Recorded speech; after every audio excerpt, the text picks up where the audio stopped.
କୁଜି ଗେଣ୍ଡା ମାନେ ଯୋଉ ଆଳୁ ରେଟ ବଢିଛି ଯୋଉ ଚିତ୍କାର ଛାଡୁଛ ଗାଣ୍ଡି ଫଟା ଚିତ୍କାର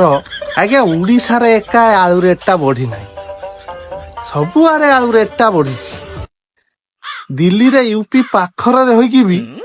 ନୂଆ ଆଳୁ 50 ଟଙ୍କା ପୁରୁଣା ଆଳୁ 45 ଟଙ୍କାରେ ବିକ୍ରି ହଉଛି ରେ କୁଜି ଗେଣ୍ଡା ତମ ମାନେ ଯଦି 24 ବର୍ଷ ଭିତରେ କୋଲ୍ଡ ଷ୍ଟୋର ଖୋଲିବାରେ ସକ୍ଷମ ହେଇଥାନ୍ତା ନା ତାହେଲେ ଆଜି ଏମିତି ଅବସ୍ଥା ସାଧାରଣ ଜନତା ମାନେ ଭୋଗି ନଥାନ୍ତେ ଆରେ ଓଡିଶାର ସିନା ଏବେ ବିଜେପି ସରକାର ଅଛି କହୁଛ ଆଳୁ ରେଟ ହାଉ ହାଉ ହେଇ ବଢି ଯାଉଛି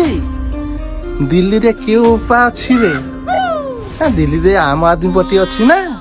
ଏଠି କଣ ପାଇଁ ଆଳୁ ରେଟ ବଢିଛି ୟୁପି ପାଖରେ ହେଇ ତମ ମାନଙ୍କର ଭାଗ୍ୟ ଭଲ ୟୁପିରୁ ସରକାର ଆଳୁ ଆଣିକି ବି 45 ଟଙ୍କାରେ ଦଉଛି କିନ୍ତୁ ଫରକ ଏଇଟା ଟିକେ ବୁଝରେ କୁଜି ମାନେ